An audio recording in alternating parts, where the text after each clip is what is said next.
You wouldn't want me seeing. Hey, my name is Barbie. Welcome to McShin Spiritual Service this morning. We'll all bow our heads. I'm gonna lead us in prayer this morning.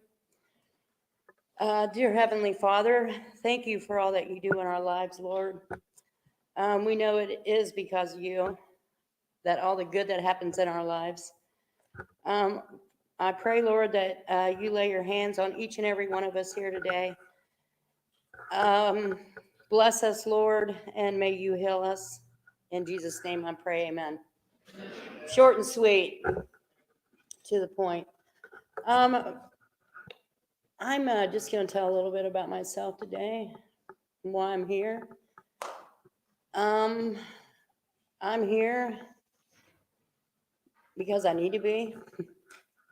I've been using like 40 years out of my life, and I'm going to stay here a while. I've been here almost a year, and I know that it's still not long enough because I still have the obsession and the compulsion to still use.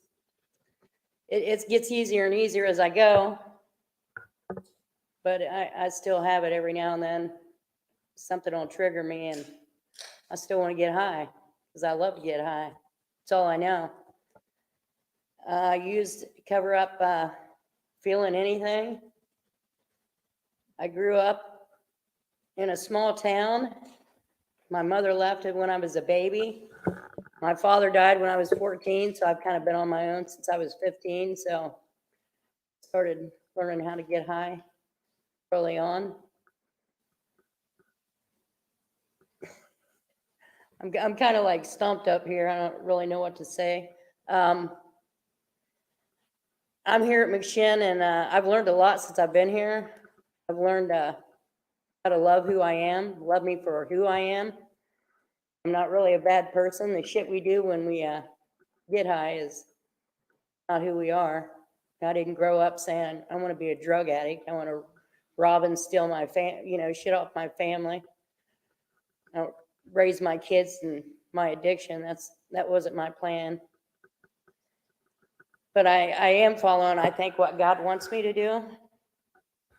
I'm not really sure what it is yet, but I know as long as I keep doing good things come to my life. Yeah, my grandbabies, absolutely. I actually went home to Ohio last week, and first time in my life I got to enjoy my grandkids. Sorry, I'm probably gonna cry.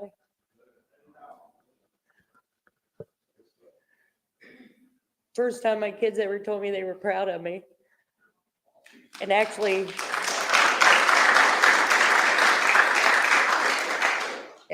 trusted me with my grandkids without saying, don't go far, don't leave the house, don't wander off too far, because they never really wanted me to take them too far from the house. But I actually got to drive with them in a car without a license, of course. Some things never change. But I know as long as I stay clean, I'll get that back too. I actually, I called it going home, but when I got there, I wanted to come home, which is home with the girls, because this is my home now. And you guys are my family. I got a new family now, and I appreciate each and every one of you guys. And I like coming here in the mornings and seeing all your faces and giving hugs, because it makes me feel good. It makes me feel wanted. And it's, I'm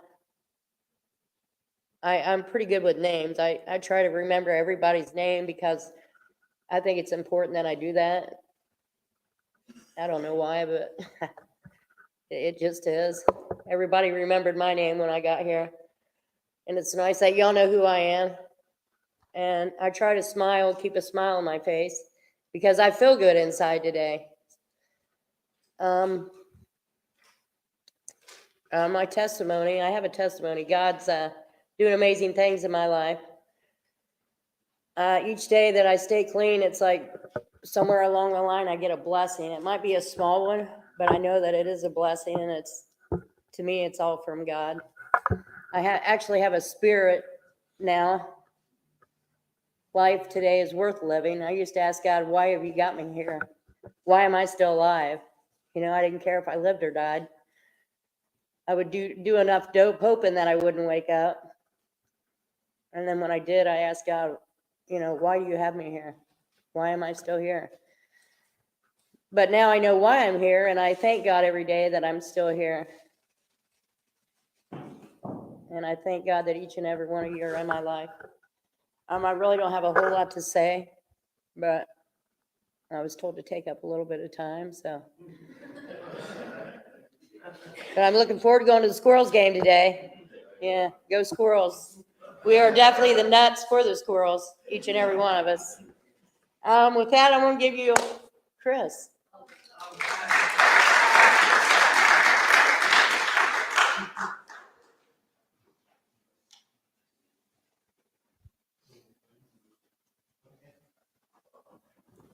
I'm not a podium guy.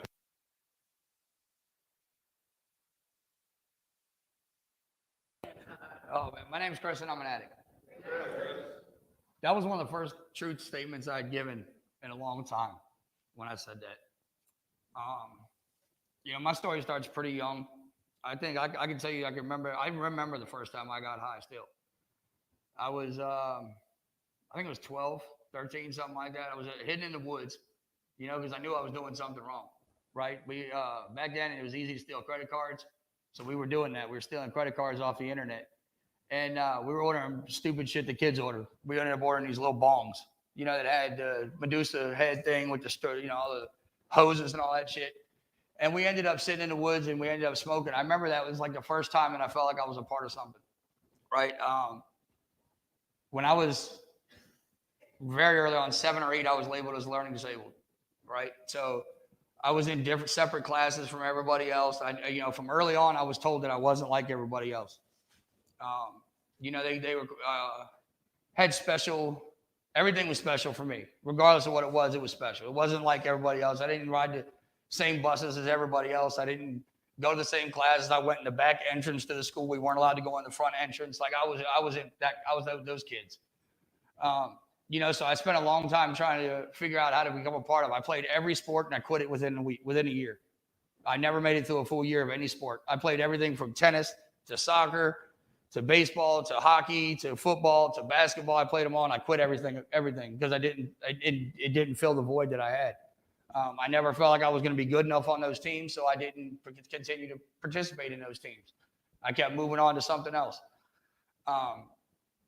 You know, and I used all the way up, you know, I mean, I never really stopped using. There's only brief periods where I was abstinent through being incarcerated. My first overdose, I was 15 years old. I ended up I went to Busch Gardens and I OD'd in Busch Gardens. I spent 4 days in a coma at 15. And looking at that clock, I remember giving this, you know, talking about this one time. I remember when I came out of my coma, I was the only person in the room. It was just kind of like this. Of course, I'm strapped to a bed, feet, you know, everything's strapped up. I'm hosed all up. And I remember coming to and seeing a clock. And that was all I saw. You know, I was completely alone. My choices, even that early on, led me to loneliness. You know, and luckily, you know, luckily I survived that. I made it, you know, I continued to use right when I got home. I went right back to using again. It didn't change anything really. I mean, it was, you know, when you're that young, there's not much that's going to scare you into stopping, you know, because we think we're made of iron when we're about 15 years old. I know I did. Nothing could stop me. And then I ended up using for a couple more years. And 17, I was incarcerated for 2 years for a malicious wounding charge. You know, after doing about 2 years in there, I kind of straightened up to the point where I thought only smoking weed was going to be the answer, right? If I could just smoke weed, I'm going to be fine. And I managed to do that for some time until it wasn't enough anymore. And then I started going back to drinking. And I knew it was a problem when I was going out every night. You know, I had credit cards and things like that. I'd max my credit cards out. But I would go to the liquor store, and I remember I'd buy a bottle, and I'd stick it under my car seat. So that when I got to the bar, I could get halfway drunk before I walked in, because I was like, well, if I drink this cheaply, then I can save some money on the bar, and it's not a problem anymore because I'm not running out of money, you know? I had all these solutions that never panned out. You know, they never worked. I ended up,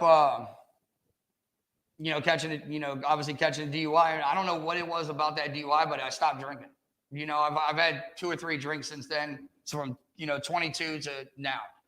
I can tell you the last time I drank was in 2014. The only reason I did it was because it was my sister's wedding. She had paid for a really expensive open bar. So I was like, let's get our money's worth. And I ended up throwing up like 30 minutes later because I don't drink. And I was on a cruise ship. So that was already, it was miserable. And then kind of skimming forward a little bit. When I turned 30, around 32, I think it was in 2014, same year, my mother was diagnosed with cancer.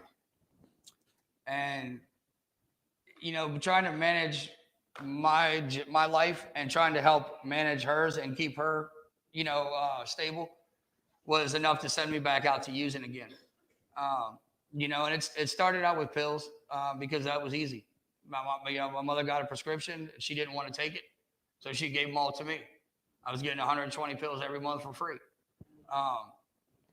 And I did that for a couple of years where I was using those substances to try to help manage, to keep my energy level up, right? Because I was a kitchen manager at the time, which means I was at work from 9 in the morning to 10 o'clock at night, 6 days a week. And then I'd get home at 10 and I'd have to make sure that she was fed and, help get her from the couch to the bed, and, the bathtub, things like that. And I really didn't know how to handle all that. I didn't handle it. I used something to manage it. I didn't handle it properly. Then my mother passed away in 2016. And obviously my first thought was like, well, shit, it wasn't even so much that my mom had passed away. It was that my supply ran out. So I turned to the streets, right? I went back to doing what I did. And that's where my addiction took its real turn. I spent about 6 months, out there using for a while. And then I figured out there's got to be a way to get off this stuff, right? So I supplemented one drug with another, right? I ended up using some substances to get through the detox period. And then I became addicted to that substance. And that's when I knew that there was no hope. There was really, I thought there was no hope. Let me say it that way. I thought there was no hope. So it was like, what the hell's the point? I'm just going to keep doing what I know how to do. And that's get high. I know how to not feel. I know how to do that. I've done it my whole life, and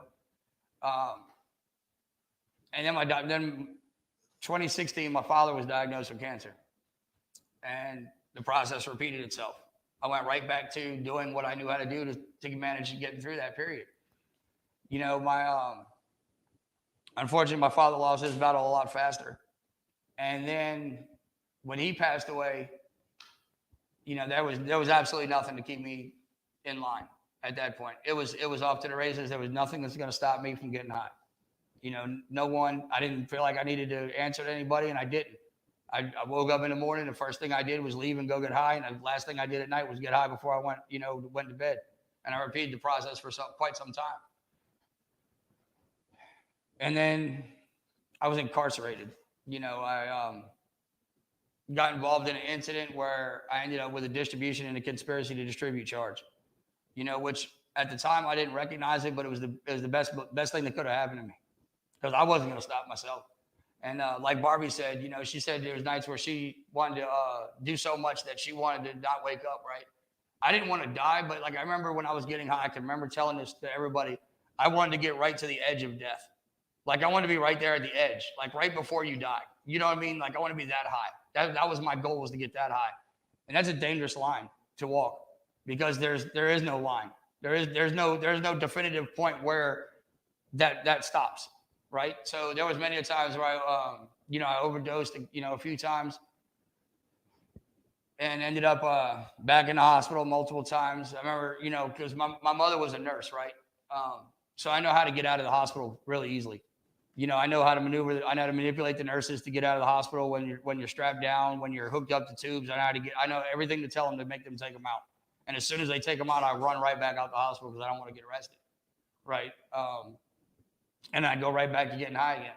As soon as that Narcan wore off, I would be right back to it.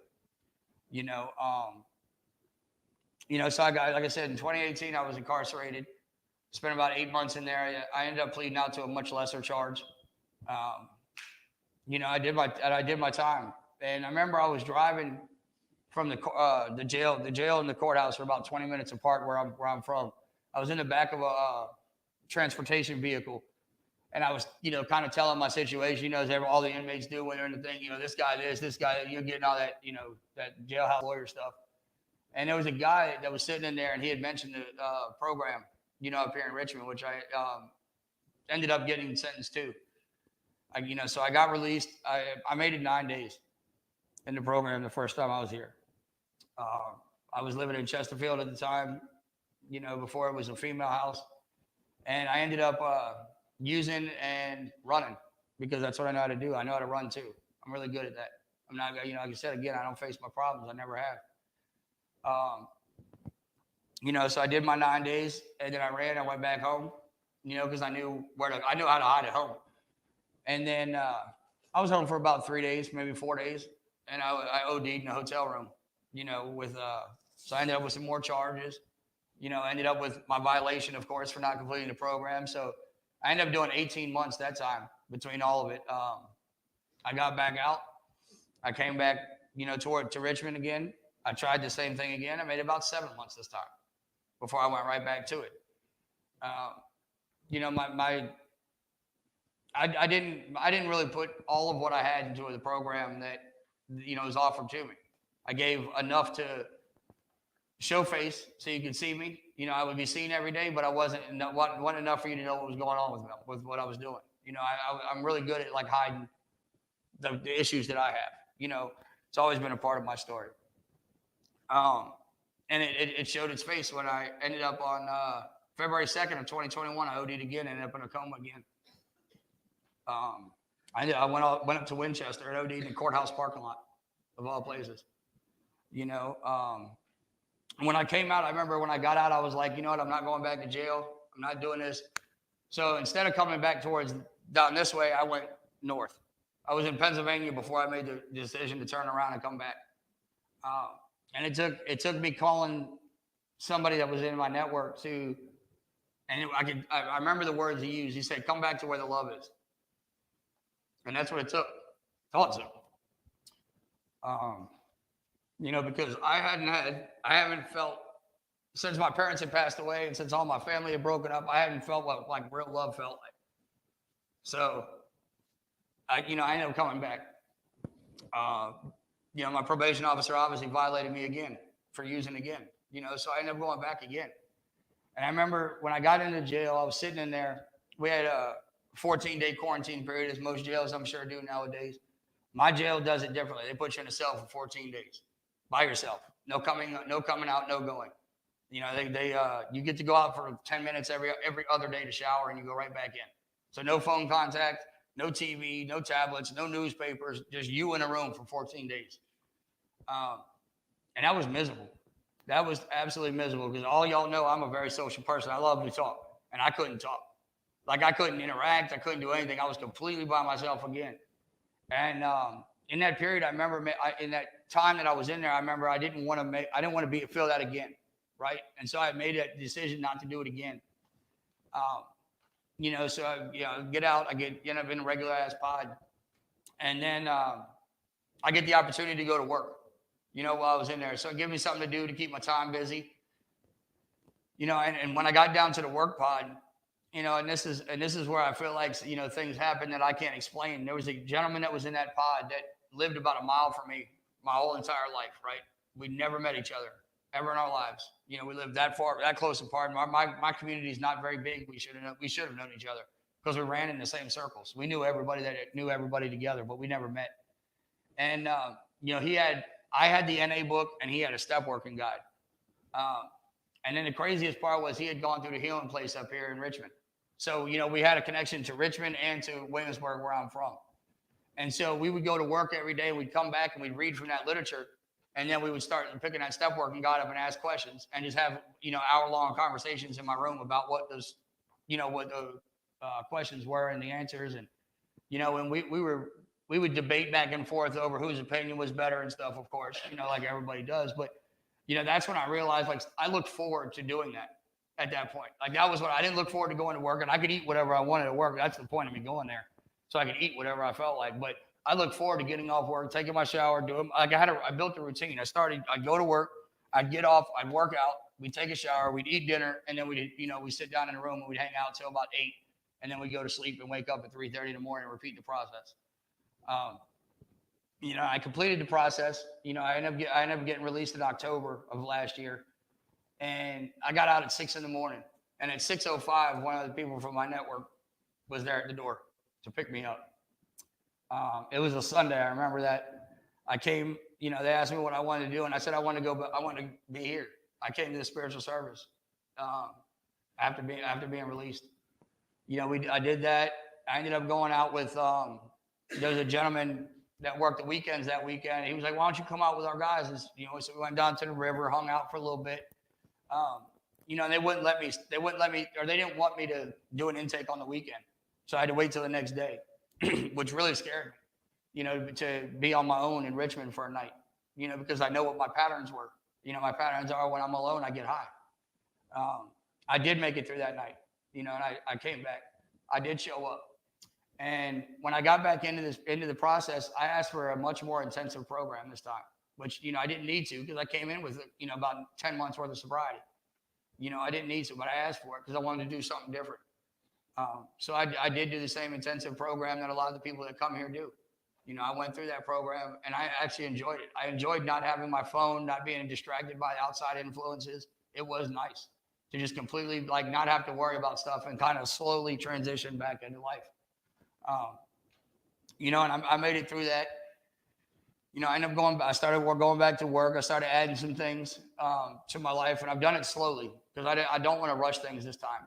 I know that when I rush things and when I put everything in my place that, set all these things up, I end up getting overwhelmed and I end up buckling under the pressure and I end up getting high. That's my result. So I slowly start to add things back to my life nowadays. I've been blessed to, like Barbie said, I've been here almost a year. Coming up on, I don't know how many days it is. It's like 310 days, I think, right now, 312 days, something like that. I've been here. And now I'm actually getting ready to move out. September 1st. I'll be on my own. And it's scary. Well, I'll be living alone. Let me say it that way. I'll be living alone, right? And it is scary, to take on all these responsibilities, because now I really got to buckle down and do some work, right? And that scares me, because also the fact is that I'm not accountable to anybody. My probation officers let me off probation in 2 months. I'm moving out on my own. Now it's all me, and that's scary because I know my patterns. I know what I do. I know when shit gets bad. I know what I go back to. It happens every time. But I also built a very large network this time. I do have people that I can rely on. I have people that I can pick the phone up and call. I don't always do it, but I have the people in my life to do it. I've got the stuff that I've gained back this time is stuff that I never imagined I could have back. Right? And a lot of people look like material stuff, like the license, the car, the things like that. That stuff doesn't bother me. I've been out a year. I'm eligible for my license. I just haven't chosen to go get it back. I do drive without a license still. I do that. But it's not, those things aren't the things that are important to me. Like being trusted is something that's important to me. Being somebody that, can be relied upon, is something that's the most important thing. Being where I know that I can be, people rely on me, to be like a steady force, or to be, I like to always laugh. So I know when people come and talk to me, that they know they're going to end up laughing, because that's what I'm going to end up doing, is making people laugh. That's my go-to, because I remember there was a movie, Patch Adams, and it's one of my favorite movies. And in there he says, laughter is the best medicine. And I absolutely agree with that. I'm huge on that. I love to laugh. I like to joke.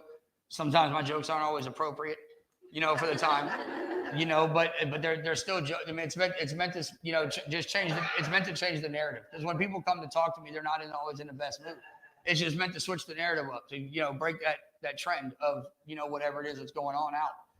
And it works sometimes, and sometimes it doesn't work. Sometimes they still leave sad. Sometimes it is what it is. Like I've learned today that I can't fix everything, and I've come to accept that. You know, if I could fix everything myself, y'all would have never met me, because I would have fixed myself a long time ago. You know, it's just, that's reality. You know, I'm blessed to this, you know, with an opportunity to start a career today. You know, like I said, I'm blessed with valued friendships. You know, I get asked to go present, you know, and speak to people all over Richmond. You know, I get every other Thursday, I go into a juvenile facility and I carry a meeting into juveniles to try to help them catch it before it gets to the point where they're 38 years old and going through the same thing like I am still. When I was in that same seat at 15, wishing I would have got it then. You know, like I said, I've been doing this for 26 years, I think. I'm only 38. So, I mean, you're going to do the math. Like, I mean, it's been a long fucking time. You know, it's been a majority of my life that I've been battling this demon. You know, the thing is, when I came out of jail this last time, I did what was asked of me. You know, like I said something to Barbie when she was walking up the stairs. I said, you know, when NA calls, you answer, because when you called, NA answered. And it's never turned its back on me. You know, this program's never turned its back on me. Even when I'm fucking up and I'm doing the wrong thing, they tell me to come on in, let's figure it out. They never turned their back on me. And I think that's what I needed, because I, you know, a lot of times I hear from people that tell me that, you know, we trust you, we care about you, we do this, but then, like, I don't really believe it, right? Because my mind tells me that I'm supposed to be alone, because that's what I've been doing my whole life. I've been told I was different, and alone. And so it took some time for that wall to break down that I had, you know, to where I could really start to trust the people that are trying to help me. And it was a tough battle, and I had to learn the hard way. It's just, unfortunately, it's the way I am. I don't learn easy. I don't learn from what people tell me all the time. I got to, like, experience it and probably do it again to figure out if that's really the truth. You know, I usually do it twice. It's just in my nature. You know, luckily today, I don't make the same mistakes. You know, if I do, I make them once. And one of the big things I remember doing when I first got out was somebody told me to change one word in my vocabulary was why to how. You know, like when somebody asks you to do something, like, you know, instead of asking them why, ask them how do you do it? How? It was that simple. You know, because now I'm getting direction. Now I'm getting guidance. I'm getting the things that I was lacking my whole entire life. You know, because I chose to live my life alone. You know, and it's made a difference. You know, there's still some things that I need to work on. There's things that I will work on for the rest of my life. You know, that's just the nature of the disease that I have. I've come to terms with that. I'm fine with it. I don't always like it. You know, I don't like the fact that I have to change things about me, because today I do love me, even my faults. You know, not everything is going to be great all the time. Not every day is going to be good. But I know that one thing I know is I can't do this alone. You know, I know that, because if I could do it alone, I would have done it already. I'd never ended up here. It's as simple as that. You know, my sponsor loves that the term KISS. Keep it simple, stupid. You know, it's really that easy. Like, because I will overcomplicate it. I will overthink it. I'll change the whole, you know, the process of what I'm trying to achieve by just my thought process. It would just change. And I would not end up at that goal that I need to end up to, because I took my decision-making capabilities back. You know, I didn't allow the process to work on me. I'm trying to work the process, which is what I've always done. Manipulate, lie, cheat, steal. Those are the things that I know how to do.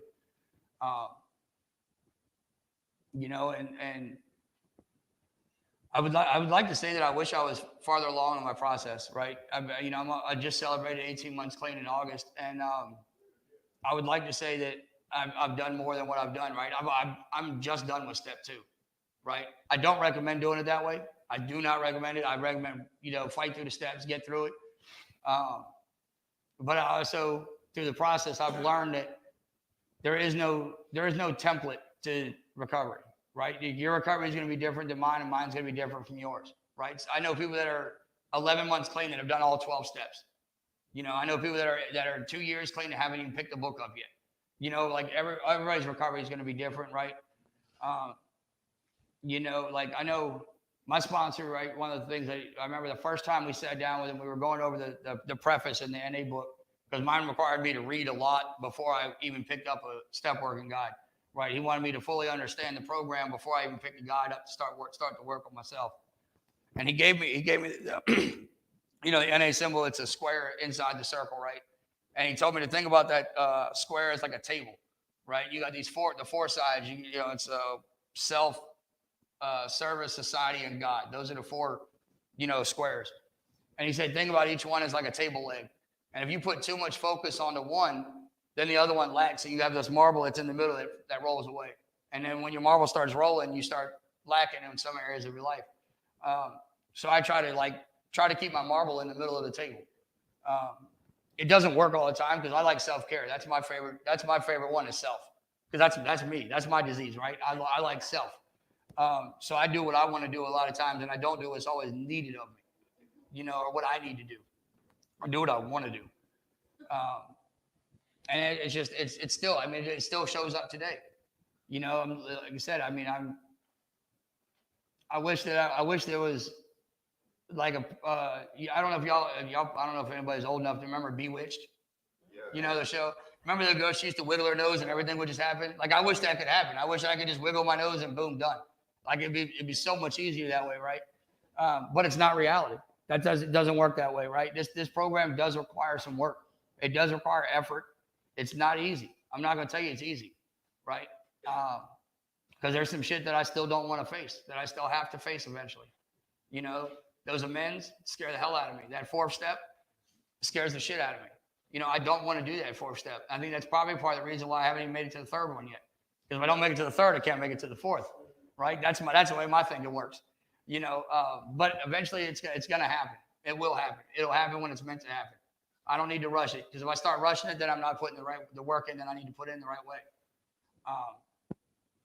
And like I said, luckily my sponsor knows knows my situation. He knows the life that I'm living and the way I'm doing things. So he doesn't bust my chops about it. He's not like, hey, we got to get together this week. He makes me chase him, which obviously means that I don't, right? Like, it's just that I don't do it all the time. Like, I'll say, hey, we need to meet on Friday. And then like Thursday, I'm like, oh, I got something to do on Friday. Like, it just happens. Like, I find ways out of it. I still wiggle out of my responsibilities. It's just the nature of the beast. It will happen. Eventually he'll hopefully pull up on me and force me to sit down. And then I'll get back on track. Or I can just call him like I'm supposed to. That's the easier solution, right? Like, I know the solution. It's just a matter of am I willing to put the effort in? And like I said, I got so much going on right now with, like I said, trying to juggle probation, work, and moving and all this other stuff. Like, I've got less than, I think, 12 days or something before I move out. I've got some work I got to put in. I was at Walmart last night buying bedding and a new clothes hamper and an antenna for my TV so I can watch TV when I'm out. I'm starting to focus on that. That's my focus right now, because that's my big thing. I'm going to start paying rent come the first. Like, I need to have that room ready. I'm not going to pay rent where I'm not, if I'm not, living there, if I'm not ready to live there. But it comes a time where I know that I need my own space at this point. They told me when I first got here, the people that put in a year in a program, 70% of them never go back, right? And I like numbers. I'm a math guy. I'm a science guy. I like stuff that's tangible that I can touch and prove, and that's provable. You can prove that. You know what I mean? So I did it. I maintained it this time. I did what I was supposed to do.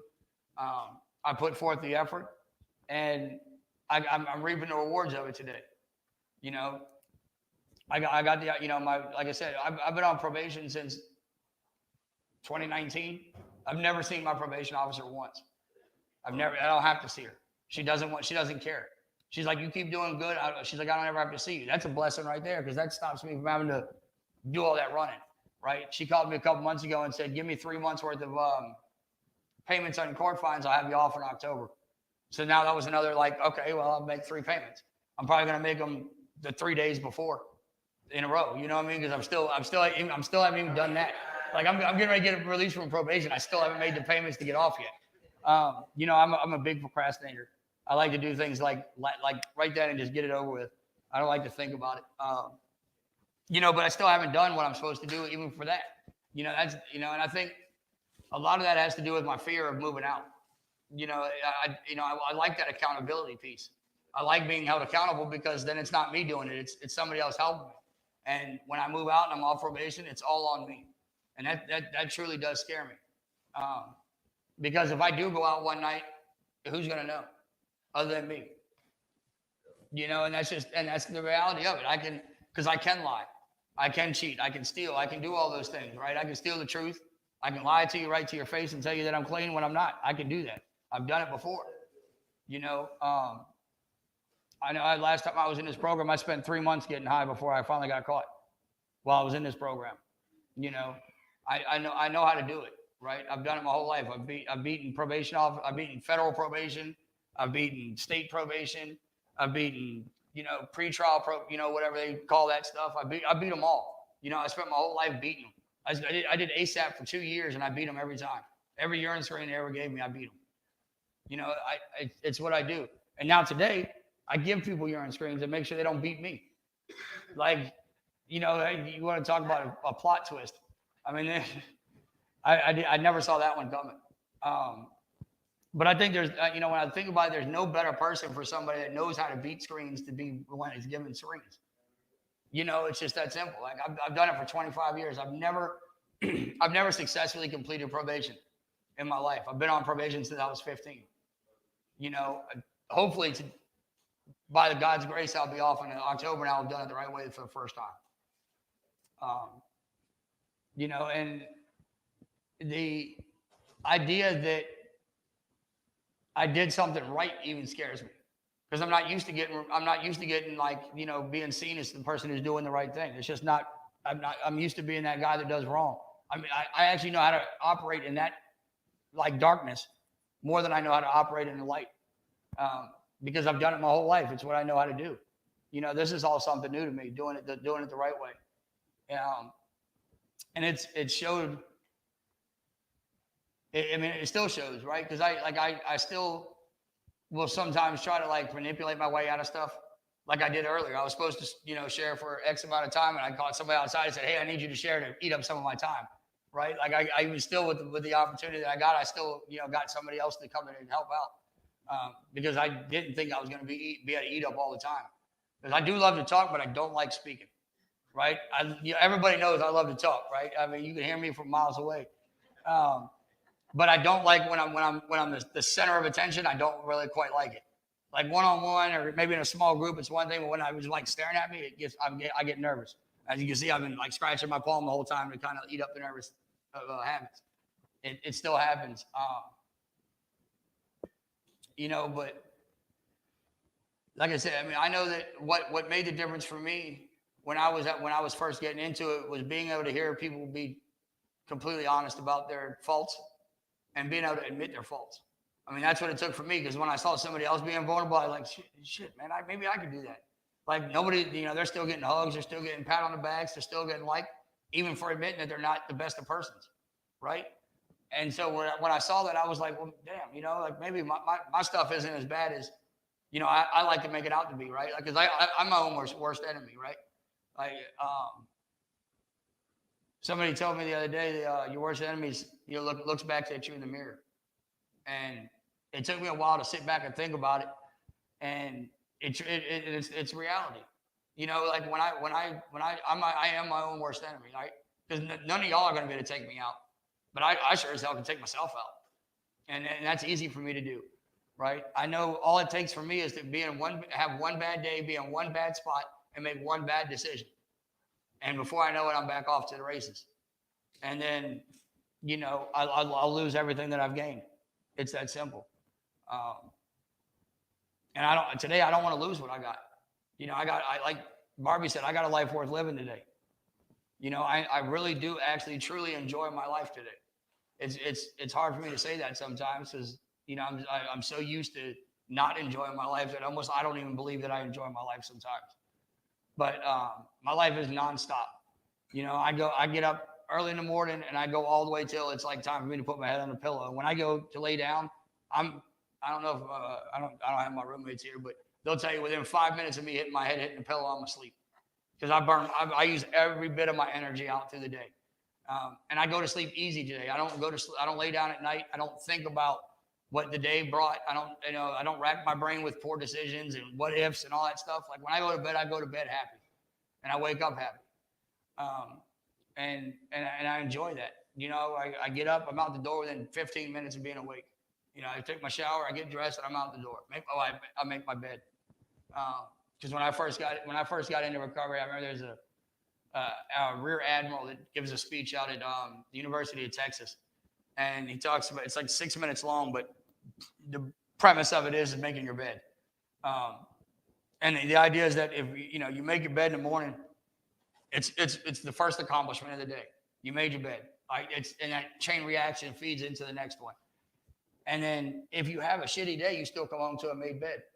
Like that's, like I still come home to a bed, right? I got a place to lay my head at night with people that I care about. So it doesn't matter how bad my day gets because I know the end of my day is going to be all right.